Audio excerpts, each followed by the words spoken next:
इमरान खान पर U turn लेने वाली हुकूमत का बड़ा यू टर्न। तहरीक इंसाफ पर पाबंदी के ऐलान के 24 घंटों बाद ही हुकूमत की कंफ्यूजन खुलकर सामने आ गई। 15 जुलाई को वजीर इत्तलात अता तारर ने तहरीक इंसाफ पर पाबंदी का ऐलान किया तो अगले ही दिन नवाज शरीफ के समधी इसाक डार ने ऐसी पाबंदी के फैसले से इनकार कर दिया। ये फैसला जो है वो ऑब्वियसली लीडरशिप के पहले इसको देखेगी, जो हमारे इत्तेहादी हैं उनसे मशवरा होगा।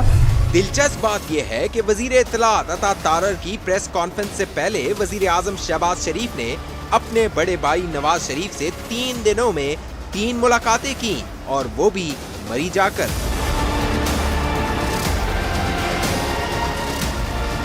क्या नवाज शरीफ ने इस फैसले से अपने समधी को एतमाद में नहीं लिया था, जो इन्हें कहना पड़ा कि पीटीआई पर पाबंदी का अभी हतमी फैसला नहीं हुआ।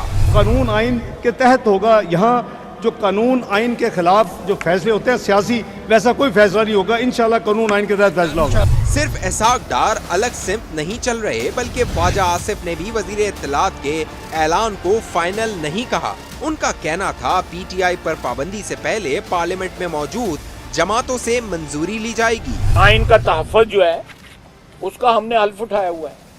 अगर कोई आइन को पामाल करता है तो बिल्कुल जो बात अताउल्लाह तारर ने कही है वो बिल्कुल सही कही। एक और मुस्लिम लीगी रहनुमा जावेद लतीफ ने भी तहरीक इंसाफ पर पाबंदी की मुखालफत कर दी और कहा किसी सियासी जमात पर पाबंदी नहीं होनी चाहिए। किसी सियासी जमात पे पाबंदी नहीं होनी चाहिए। लगता है हुकूमत ने तहरीक इंसाफ पर पाबंदी के ऐलान से पहले अपने इत्तेहादियों के अलावा अपनी जमात को भी एतमाद में नहीं लिया, इसलिए अब यू टर्न लेना पड़ रहा है।